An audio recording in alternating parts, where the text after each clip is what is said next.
Jaya Jana Ranjana Jaya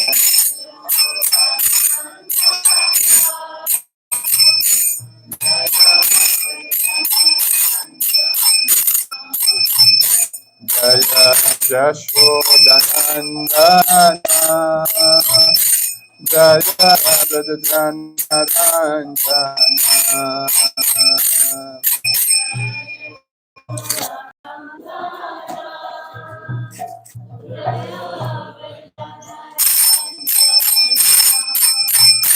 Jaya Yamuna Tiravanachari Jaya Kunda Vihari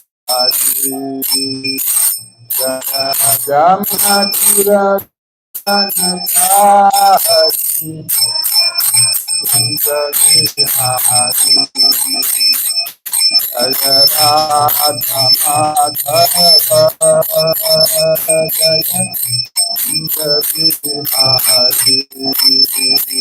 Jaya Radha Madhava Jaya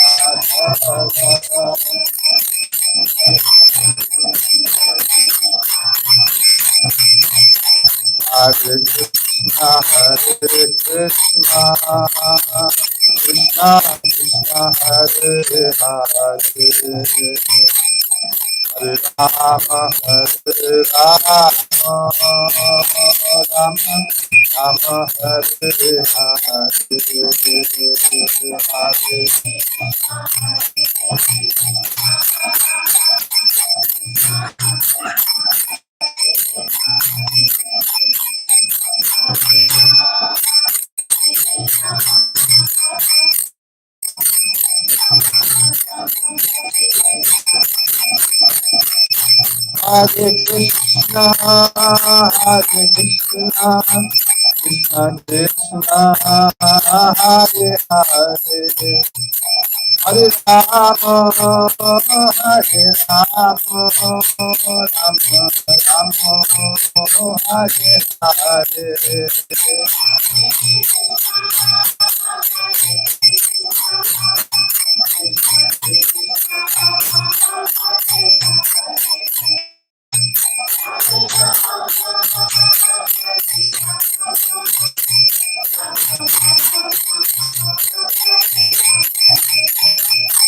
Adora Hari Bol, Hari Bol, Hari Bol, Adora Hari Bol, Adora Hari Bol.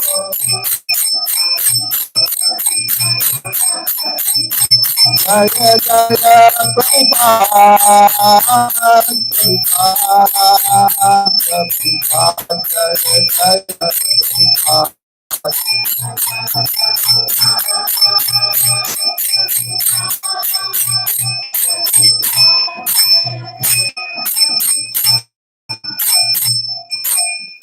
Jai Harinam Sankirtan ki Jai, Gaurapanande Hari Hari Hari Hari. Okay, so today we'll be discussing one verse from Srimad Bhagavatam, Canto 3, text 25, or chapter 25, text 25 also. So, but again, before starting, I'd like to seek blessings from Srila Prabhupada, my Guru Maharaj, His Holiness Radha Govinda Goswami, all the assembled Vaishnavas. Please bless me that I may speak something according to Shastra, according to the teachings of previous Acharyas, and may say something that is of value to you all today. So, Vancha Kalpatarubhyascha, Kripa Sindhurya Vacha, Patitam Pavanebhyo Vaishnavebhyo Namo Namaha. So, you can repeat after me. Satam Prasangam Mamavira Samvido. It's not there? Okay, sorry. Satam Prasangam Mamavira Samvido.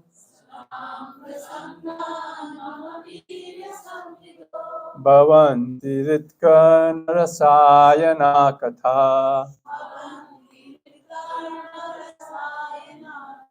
Tadyosana dasu apavarga varmani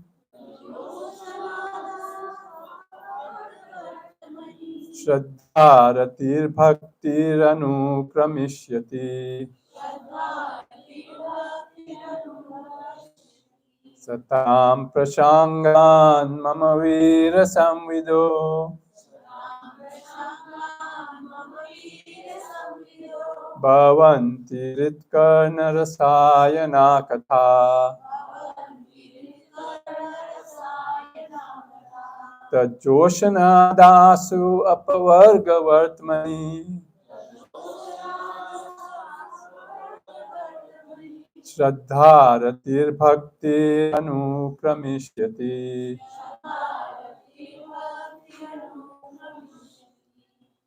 Okay, we'll do the word for word. Please repeat. Sam of pure devotee. Prasangat through the association. Mama, my. Virya, wonderful activities. Samvida, discussion of. Bhavanti, become. Rit, to the heart. Karana, to the ear. Sayanaha, pleasing. Katha, stories. Tat, of that. Josanat, by cultivation. Ashu, quickly. Aparvarga, of liberation. Varmani, on the path. Shraddha, firm faith. Rati, attraction. Bhakti, devotion. Anukramishati, will follow in order. Translation. In the association of pure devotees, discussion of the pastimes and activities of the Supreme Personality of Godhead is very pleasing and satisfying to the ear and the heart. By cultivating such knowledge, one gradually becomes advanced on the path of liberation, and thereafter he is freed, and his attraction becomes fixed. Then real devotion and devotional service begin. Right? Just curiosity, anyone know who's speaking this verse? Right? Anyone know? So this is Canto 3, text 20, chapter 25. These are the teachings of Kapil Dev to his mother Devati. So this is actually the Supreme Personality of Godhead in the form of Kapil Dev reciting this verse, right? So, and we'll discuss it in a little bit more detail today. So let's just the pranam mantras, and then we will have some discussion. Om Jnana-timirandasya Jnananjana-shalakaya Chakshun-militam yena Tasmai Shri-Guruve Namaha Shri Chaitanya-manovistam Stapitam yena bhutale Swayam Ruha Kadamayam Dadati Swapadantikam Nama Om Vishnupadaya Krishna Prishtaya Bhutale Srimate Radha Govinda Goswaminiti Namine Nama Om Vishnupadaya Krishna Prishtaya Bhutale Srimate Bhaktivedanta Swaminiti Namine. Okay, so today our topic is going to be devotee association. Devotee association. The essential ingredient in spiritual life, the essential ingredient in our process of bhakti, something without which it is very hard to, if at all possible, to even advance in spiritual life. So this beautiful quote from Srila Prabhupada: if you can maintain the association of devotees, your life will be happy and perfect. So first, a little trivia question. Nanacharya was, I think, trying to ask, but I'll ask on his behalf, okay? So How long have I been associated or connected with ISKCON? Who knows? Anyone want to take a guess?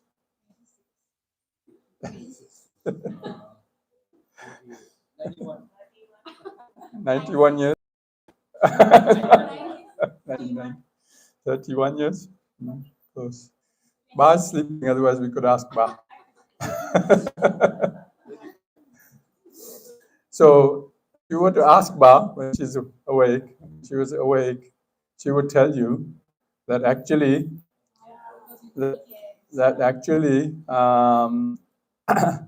I'm associated with ISKCON because Srila Prabhupada blessed me, right? So this little picture, this little black and white picture, you can see me as a little boy in the background, and you can see Srila Prabhupada there in the front. Okay, so although I don't really have much recollection of this because I was maybe 10 or 11 years old at that time growing up in London.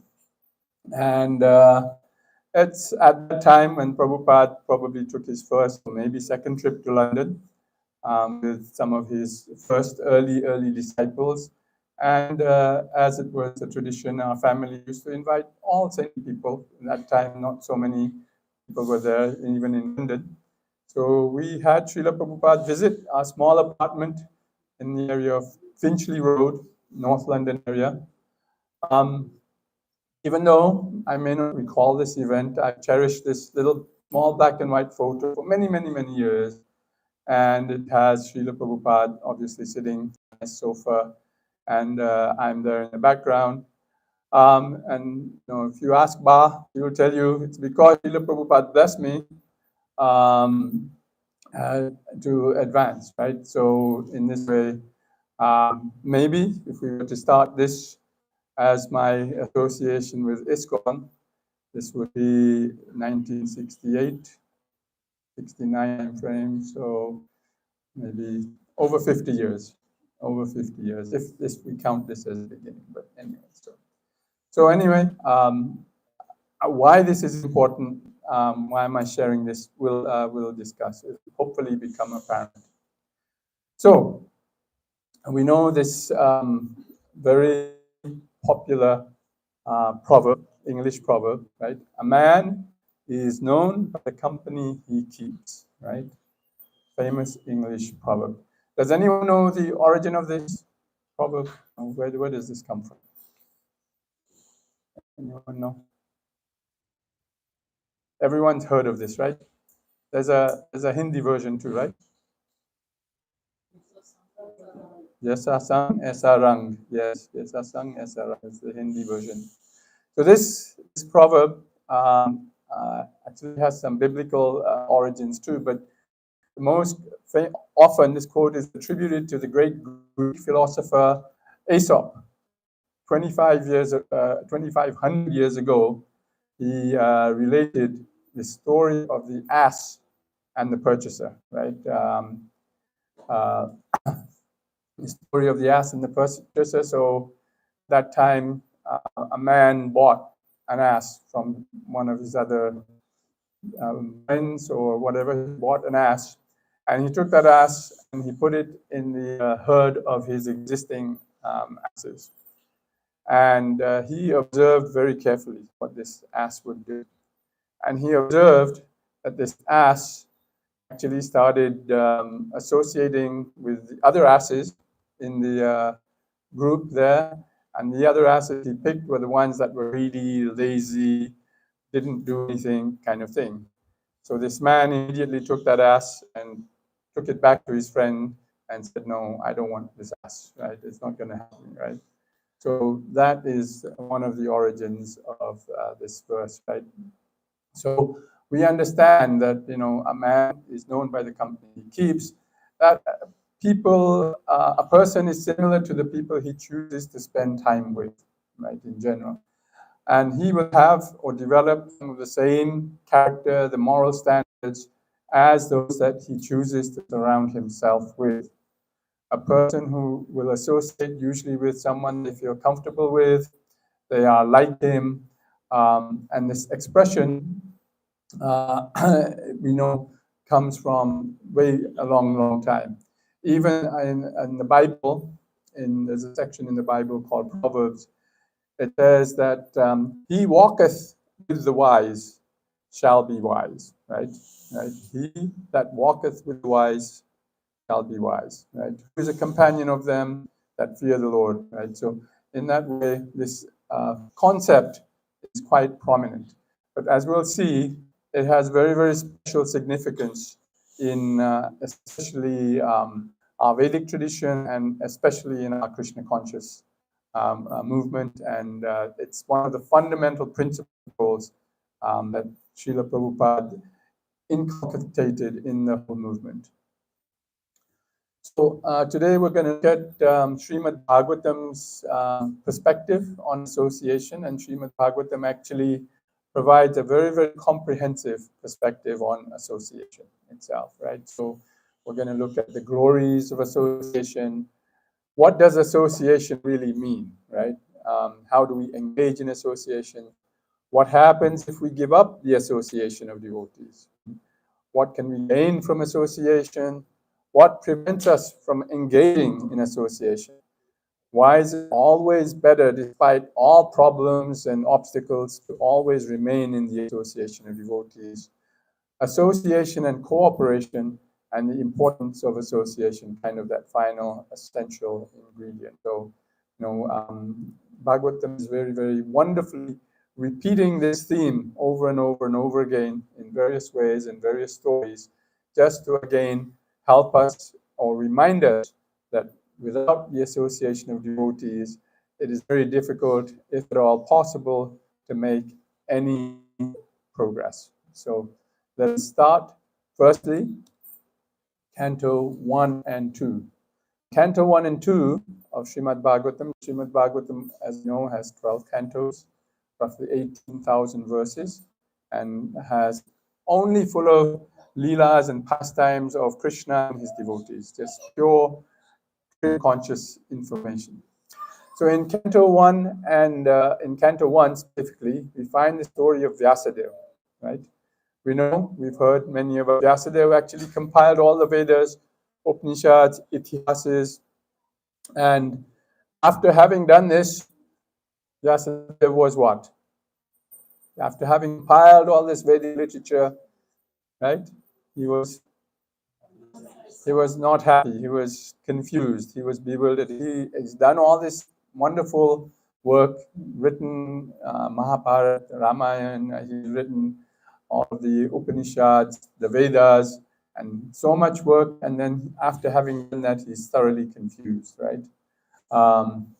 At the same time, we have the example of Gautam Buddha, right?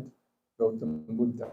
So Lord Buddha, he was a prince, and father ensured that Buddha was very sheltered. He never let him out of the palace, right, initially. And he keeps him guarded. So Buddha never sees what's going on outside the palace walls, right? But eventually, one day, Buddha happens to step out, and then he sees on the street, diseased people, barely able to walk, and there's some of them coughing blood, and dysentery, and there's some hunchbacks with sticks, and then he sees some people carrying a corpse on their shoulders, and then having led a sheltered life, he's totally confused. He asks people, "What is it? What's going on? What is all around me? Where is all this suffering and misery come from? Why is that all happening here?" So the people told him that actually this is the reality of life. And being absolutely shocked and couldn't reconcile what's going on in terms of why so much suffering and misery. And so,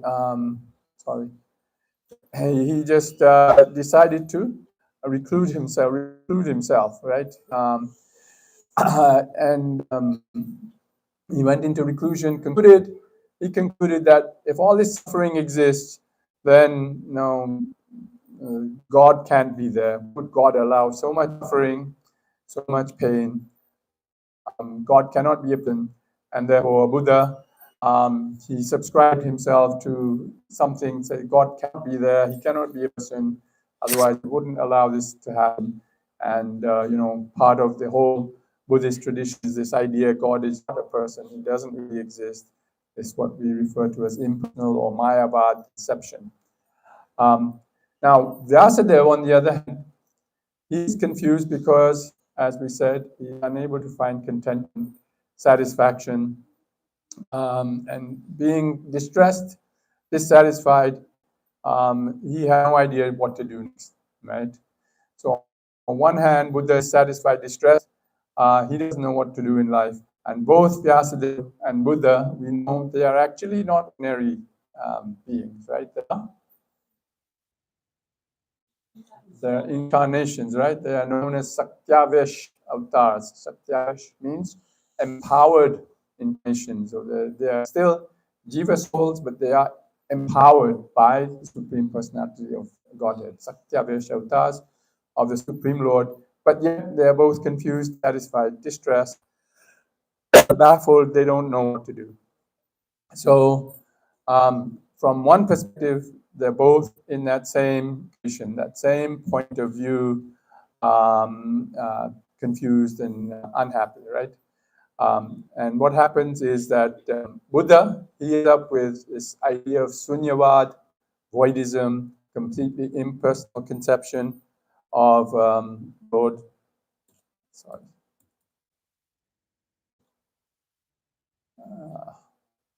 What's going on? My slides are jumping. I know. Scroll on my notes and it's scrolling the slides.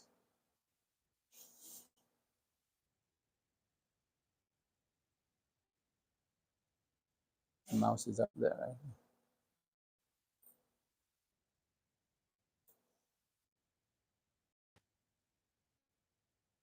There it is. Sorry about that. Yes, the difference between Buddha and Vyasadeva, right? So they're in that same state, but eventually what happens, Buddha, he becomes totally recluded in this Sunyavad platform. He becomes the inaugurator of the whole Buddhist tradition. But Vyasadeva, on the other hand, he compiles this incredible Srimad Bhagavatam, and then eventually he achieves complete contentment, peace, and happiness. Both start in the same place and achieve completely different results, right? Vyasadeva and Buddha. So why?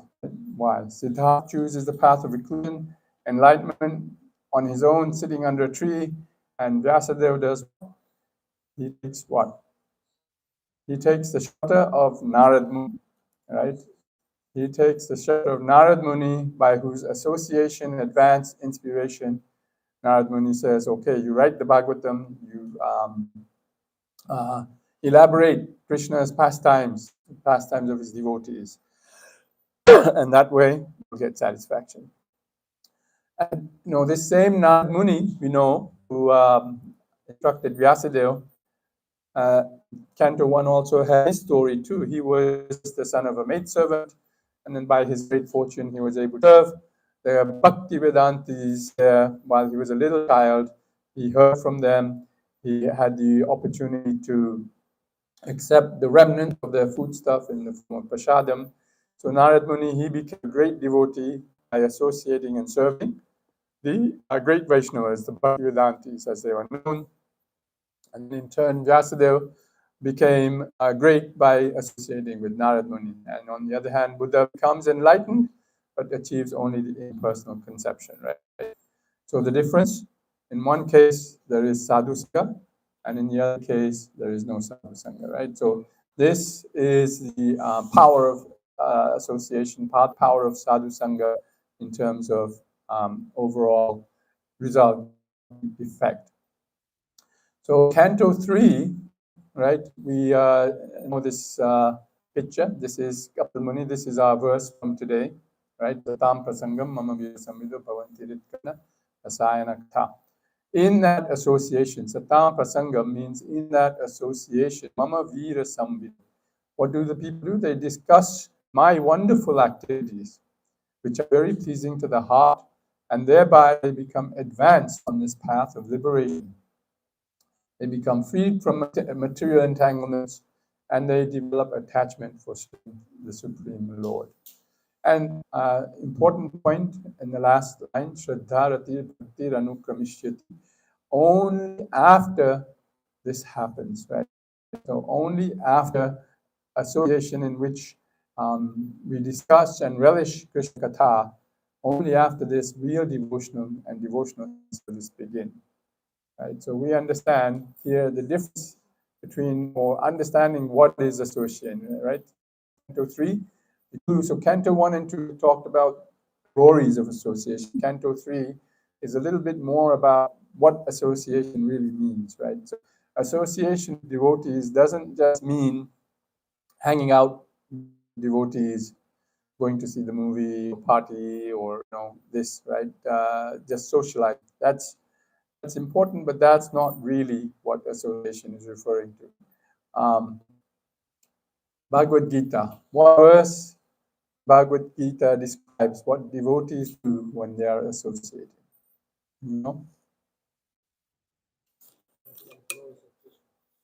Glory to Krishna. You know the verse?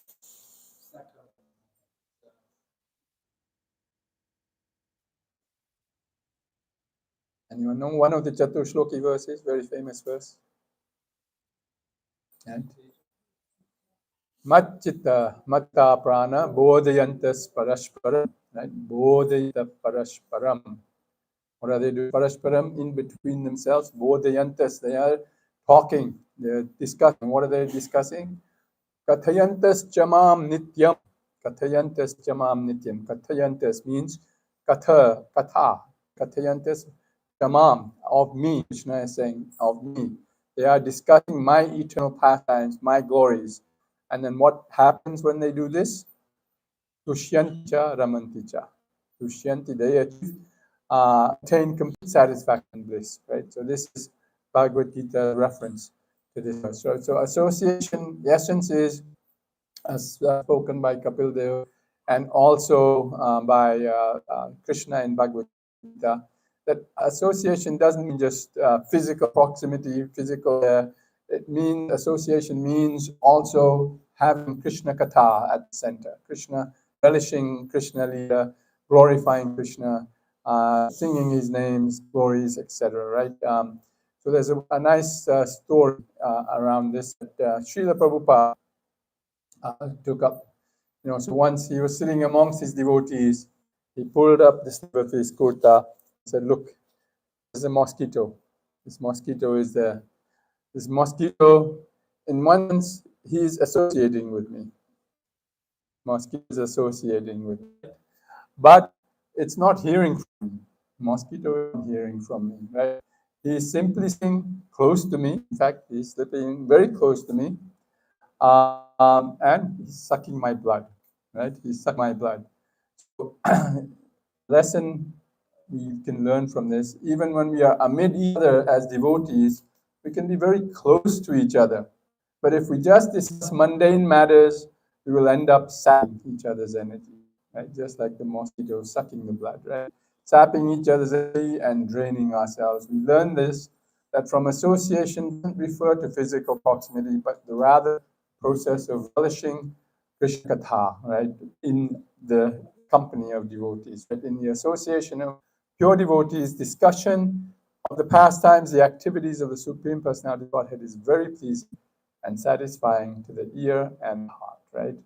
By cultivating such knowledge, one gradually becomes advanced on the path of oration, and thereafter he is free and his attraction comes fixed, and then real devotion and devotional service begin, right? So this is the Canto 3, gives us a very, in a nutshell, what association is and what association is not, right? So Canto 4, how to associate, right? Canto 3, right? We saw that in that association, devotees discuss this wonderful pastimes and so forth.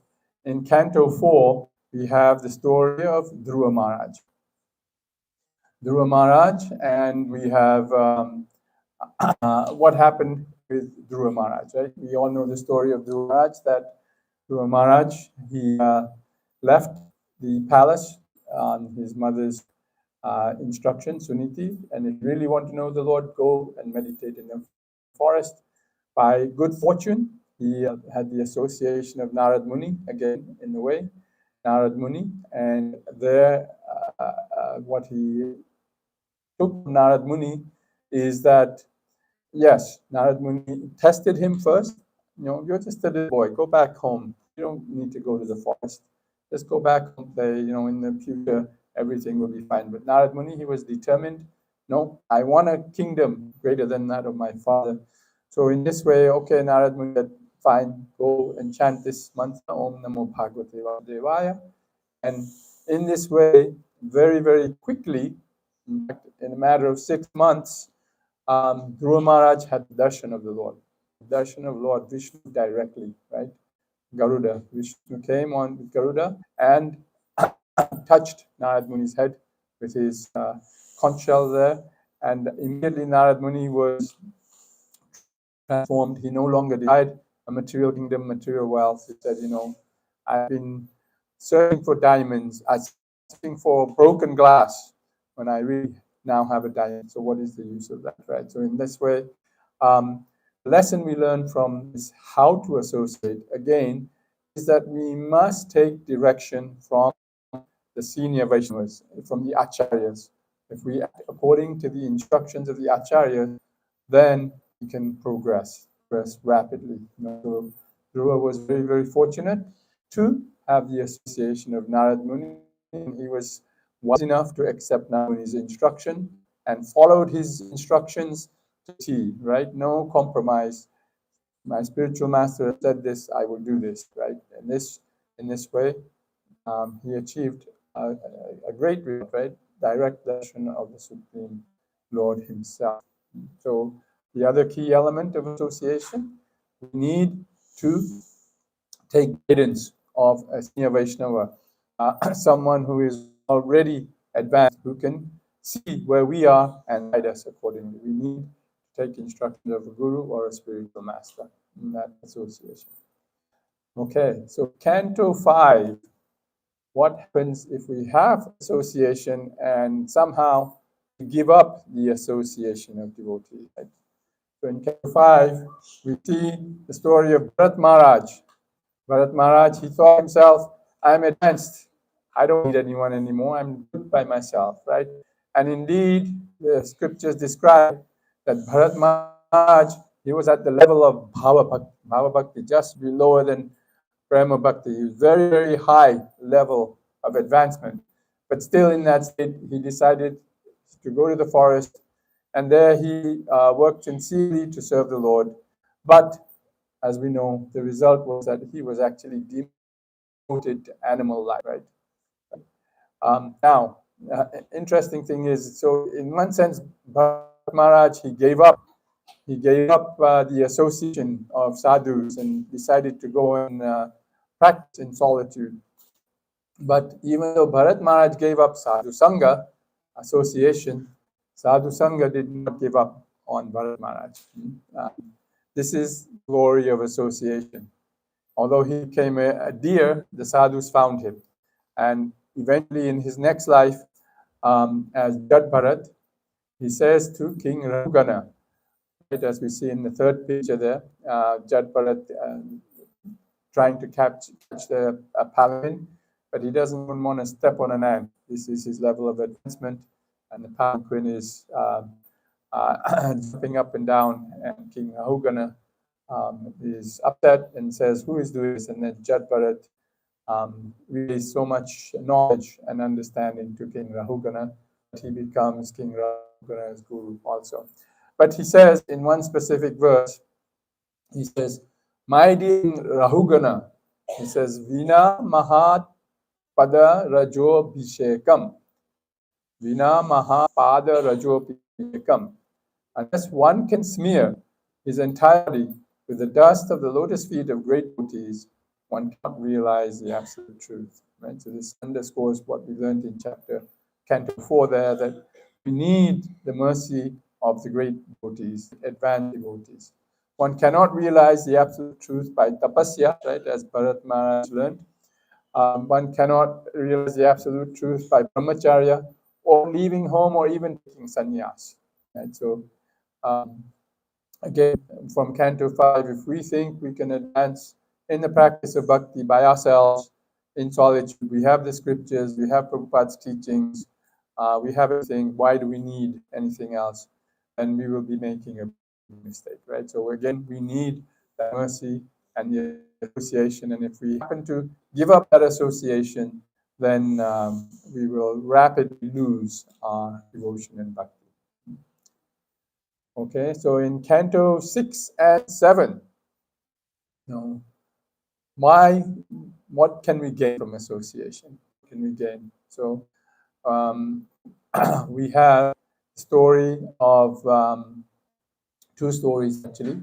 We have the stories of Ajamil, right? The first bit, Ajamil, and then we also have the story of Prahlad in Canto 7. So as we know, Ajamil is a Brahmana, but he slips due to the association with a prostitute.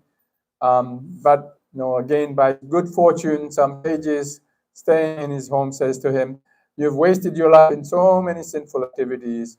We have only one request from you. Please name this child of yours about to be born Narayan." Somehow, again, by good fortune, Jamil accepted this request, named his son Narayan. And Vinod Chakravarti Thakur, famous commentator of Bhagavatam, he says that at the point Jamil named his child Narayan, all his sins were put to ashes. And that later, every time he would call his son Narayan, right? This was actually his sadhana. It was his practice. And what was the result of this? That on his deathbed, he first Yamadutas, as you see there, Yamadutas, and then astonishingly saw the Vishnudutas, and they saved him. Vishnudutas saved him.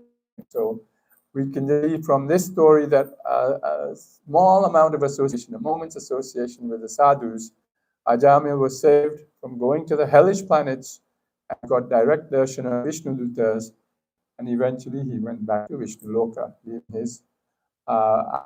after leaving his body. And then in Canto 7, we see the powerful effects of association again in the story of Nrsimhadev and Prahlad, right? Prahlad, he got the association of Narad Muni only while he was in the womb, right? This is his mother Kayadu and Narad Muni there. And only while in his mother's womb he heard Krishna Katha. And the effect of that association with the elevated Narad Muni was that he became completely devoted to the Supreme Lord, right? You all know Prahlad was born in a demoniac family, right? The worst terrorists of all time, Hiranyakashipu, was the son of Hiranyakashipu, a superhuman. But somehow or other, his son became a devotee.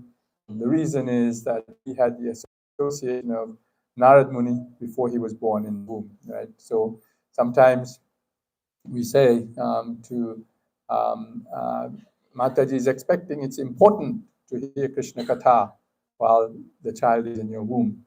And this is one example of that, right? So if we can hear Krishna Katha somehow or other, then that can have some amazing effects. And of course, we know Vishnu protected him constantly from so many attempts by Hiranyakashipu to kill him.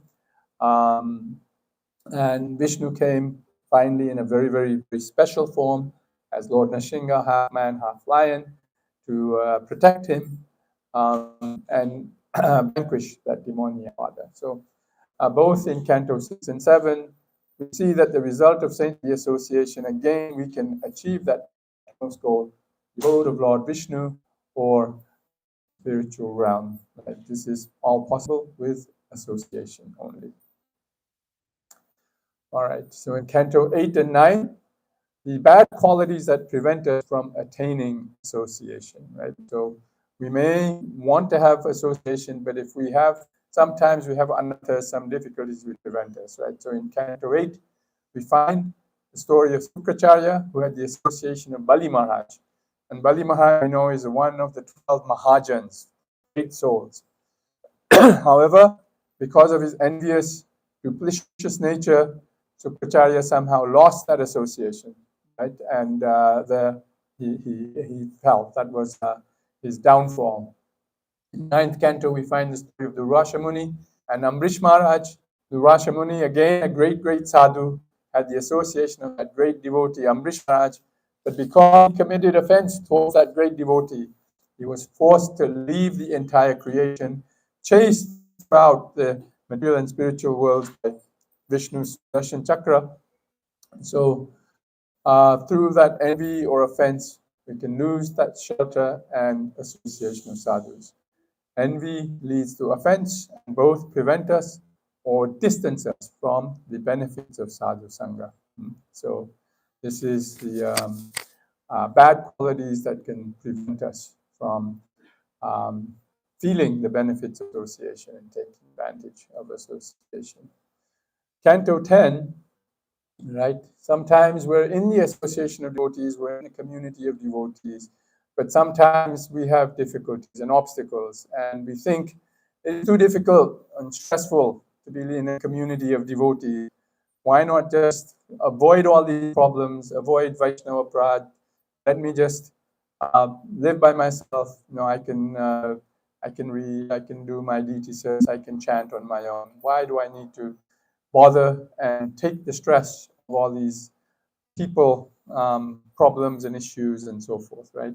So Canto 10, in the story of Kalya, teaches us that regardless of our physical, mental state, or despite any problems, even if we are envious or have that fault-finding tendency, it is always better to stay in the association of devotees. Because in the association of devotees, there's a chance that some devotee may chastise us and bring us back to our senses and put us back on the right path. But if we leave that saintly association, there's no chance, right? Again, we saw this in Canto 5 with Bharat Maharaj. So in this story of Kalya, we understand that eventually Kalya attained the lotus feet Krishna. He had Krishna dancing on his every hood, every head, right? That's such a great blessing. And how did he get that? Got that only by the blessing of Sadhu Sangha, right? And who was that sadhu? Who was the sadhu by which Kalya got this blessing? Garuda, yes. Garuda, yes. So Garuda, it was Garuda. Kalya was antagonistic, and he did not care for Garuda at all, right? And Kalya carried Garuda's offering, even knowing Garuda wouldn't be happy, he stayed. He even fought with Garuda. And not being able to fight with Garuda, Kalya eventually ran away. He ran away to the Yamuna. And he knew that Garuda was cursed, so Garuda could never go there. So we see from this that even though Kalya despised Garuda, because he stayed and accepted even the antagonistic association, Kalya had the great fortune of attaining Krishna's lotus feet on all his hoods. And Canto 10 therefore teaches us to stay in the association of devotees despite all obstacles. Canto 11 teaches us the importance of association. And so as importance of cooperation, relationship to association, right? Canto 11 tells us that the spirit of cooperation with other devotees is super paramount, right? In this quote, Srila Prabhupada, it is Krishna's desire that we should meet together and cooperate for the cause of Krishna consciousness movement, which is so badly needed throughout the world, right? Srila Prabhupada often said that you will show your love for me by how you cooperate and work together, right? Always trying to please Guru, please Krishna, and in that way please the Supreme Lord. You know, this comes up in this Canto 11 in the discussion between Uddhav and Krishna. Krishna tells Uddhav, Yatha varunde sat sanga sarva sangapo himam my dear Uddhava, by associating with my pure devotees, one can destroy one's attachments for all objects of material gratification. Such purifying associations bring me under the control of the devotees. Jai Shri Shri Gaurnita ki Jai, Sitaram Lakshmana Hanuman ji ki Jai, Jai Prabhupada ki Jai. We'll wrap up very quickly. So finally, in Canto 12, association with saintly devotees is a man's highest achievement, right? In the story of Lord Shiva, Shiva says to Parvati in reference to this great Rishi, Markaya Rishi, says, "My Deva Bhavani, let's talk with this saintly personality. After all, association with saintly devotees is man's highest achievement." So there is one story that talks about Lord Shiva recognizing the importance of association. And then, of course, we also have the story of Parikshit Maharaj himself. And we know that he only had 7 days remaining. And of all the different ways he could have spent those last 7 days, he was very clear that the only thing he wanted to do was to associate with saintly persons, and went back to the bank of the Ganga to hear Krishna Katha from the elevated devotees, right? So indeed, this association of the pure devotee is very, very rare. This is a very, very nice verse from Canto 11. Dulabam manusudeho dehinam shanavangura tatrapi dulabam manye vaikuntha priya darshanam. Says, for the conditioned souls, the human body is most difficult to achieve, right? So this human body we have, we understand, is a very, very rare gift. But there's something even more rare than that human body, right? And this human body is fragile. It can be lost at any moment. But what is more rare than this human body? But even more rare than this human body, I think that even those who have achieved this human life really gain the association of pure devotees who are dear to the Lord of Vaikuntha, right? So how can we understand this moment's association? So going back to where we started, why is it that this moment's association with Srila Prabhupada might have had such a profound, life-changing impact on me? But, I often wonder that my siblings were there too. My siblings were with us at that time too. They didn't have the same effect on them, right? So I have to conclude that the difference is the association, right? So over the years, by some good fortune, I was able to receive the association of so many saintly devotees, Prabhupada's books, Prabhupada's devotees, Prabhupada's prasad, and somehow, over that, somehow that little seed that may have got planted all those years ago got watered and helped me advance a little bit. So, finally just reflecting me on this whole topic, we understand the only way we can advance is the association and mercy of advanced devotees. Let's pray that somehow Lord Krishna can keep us all in the association of advanced devotees, and that he continually inspires us to serve such devotees, and together with each other, under the guidance of these elevated devotees, we can strive to serve the Supreme Lord. Because ultimately, that's what association means. We work together, share and read Krishna Katha, and we try to serve the Supreme Lord, right? So thank you so much. Sorry, we went over time, but if you have any quick 1 or 2 questions, we can take questions, comments, realizations. Yes, Prabhu. They said like we should avoid association of non-devotees and associate with devotees, but like we all have colleagues and friends, family who are not devotees. So how do we balance that? We have to maintain those relationships. Yes, and this is an important distinction, right? Again, when we say associate, yes, we have friends, family, colleagues, right?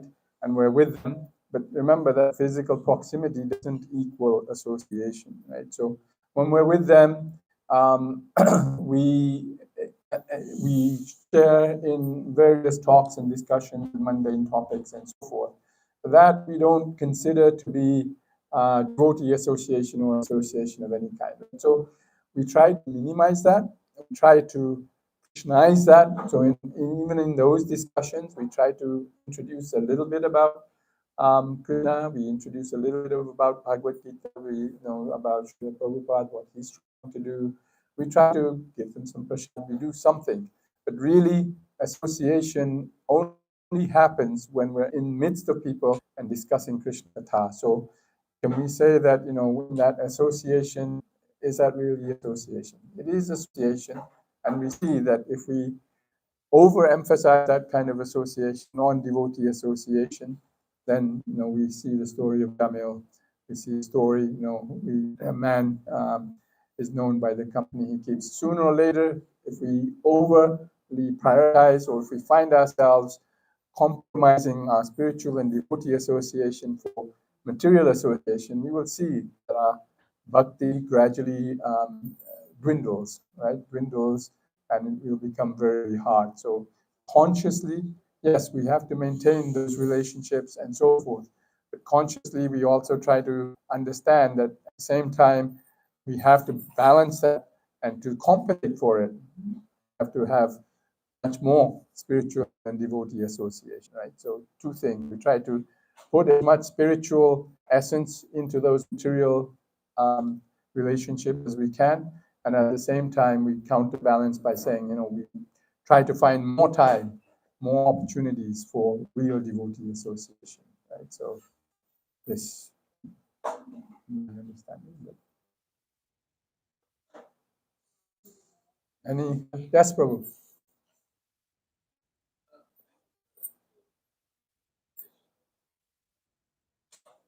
I can't hear you, Prabhu.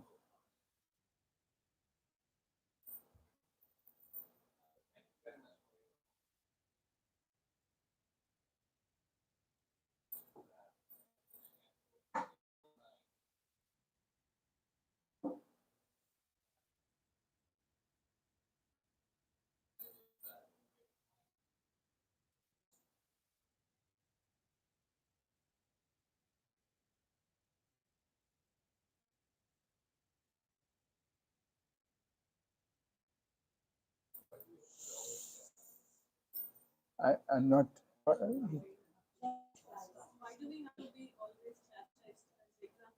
Oh, why do we have to be chastised? Yes.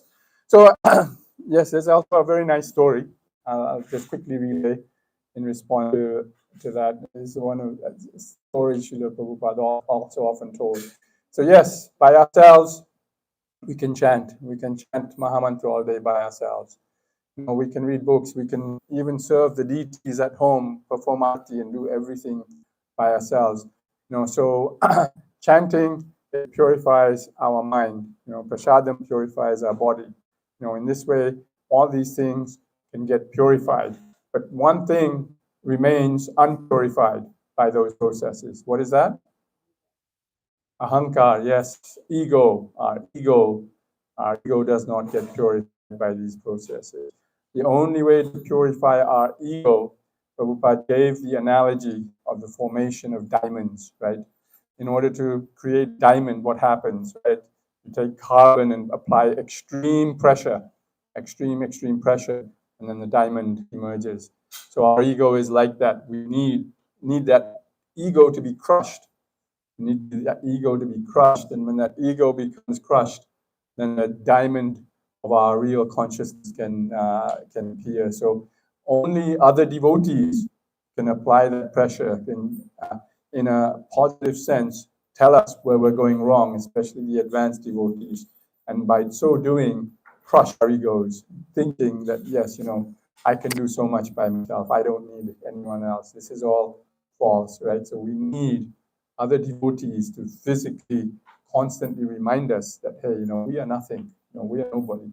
We need that push constantly, and then we can, as that verse said, when we get that kind of association, only then can our real devotional service and devotional practice begin. Is that okay, Rose? Thank you. Yes.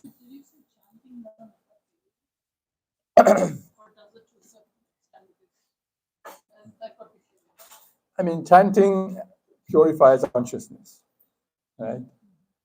Chanting purifies our consciousness. But again, if we just chant in solitude, right? We chant in solitude, that's a very risky business, right? Because the ego is still there. The ego says, "Oh, I've become such a great chanter, and I can focus," right? Right?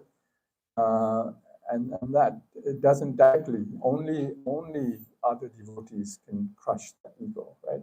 Chanting purifies it. It's necessary, but again, Prabhu recommended chanting in the association of devotees, right? Practice all devotional service in the association of devotees, not by ourselves, right? Makes a lot of sense. Yeah. There's a thought that comes into my mind after COVID. We do so much on Zoom and online. So how does that? I mean, that is also association. That's virtual association. So yes, we as a community became very creative and were able to maintain level of association even when we couldn't physically get together. But we also know that even, we had that expression, everyone zoomed out, right? Everyone was zoomed out because there's something that doesn't feel, you don't get that real satisfaction, no matter how many Zoom sessions and meetings. You can get some benefit, but that physical association, chanting together, dancing in front of the deities, sharing prasad together, all of these are still required, right? Still required to complete the picture. So yes, we take advantage. We use, as Prabhupada often said, make the best use of a bad bargain, right? Make the best use. That's referred to human bodies as a bad bargain. COVID was a pretty bad bargain, right? But we as devotees have to make the best use of that opportunity time too. But at the same time, when the association with the devotees, the deities, that opportunity is there, we should try to take full advantage of it. And just one quick anecdote. People often ask Radharani and myself, how did you get your kids to become devotees, right? And we're both fortunate enough to have both of our kids as initiated devotees in ISKCON, which people ask, how did that happen? What was your secret message? And again, when I reflect, the only thing there was association, really. Only thing we did was to bring them to the temple on Sundays regularly, right? Regularly. And they were associating with kids their age. We took them to Sunday camp, Sunday school camp. We sent them to retreats in Europe and things with Indra Maharaj. Only through that association, eventually that took effect in them. So this association is really the key. Yes, Prabhu.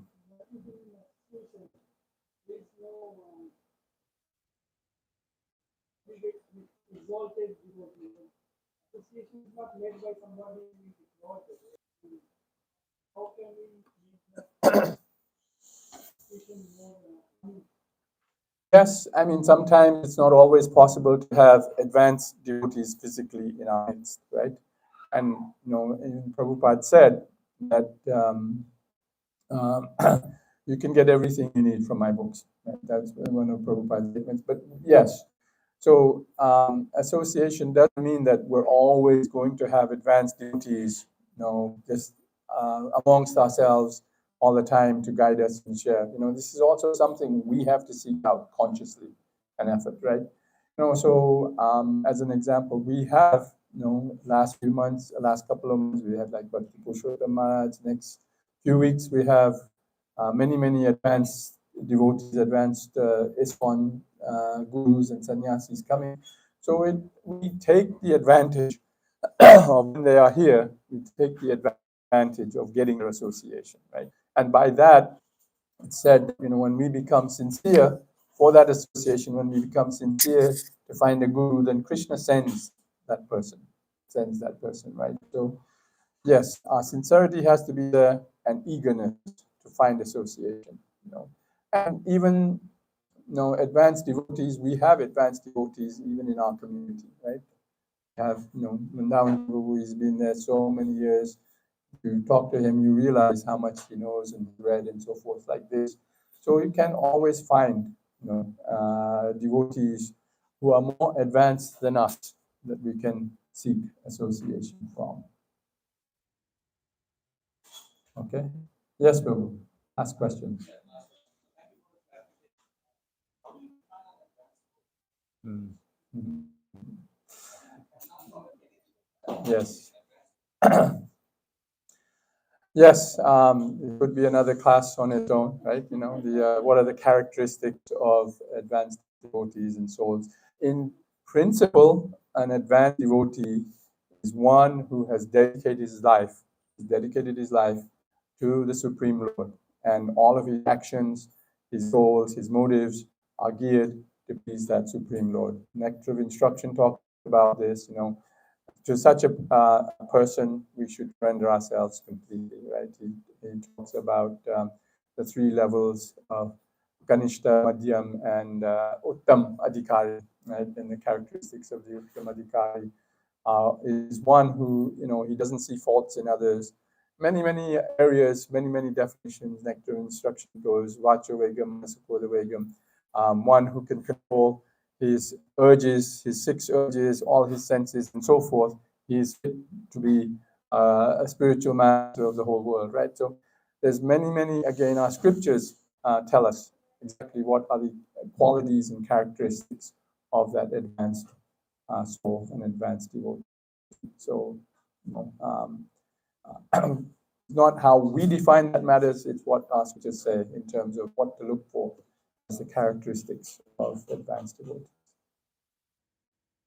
All right, I think in the interest of time, thank you for a nice question.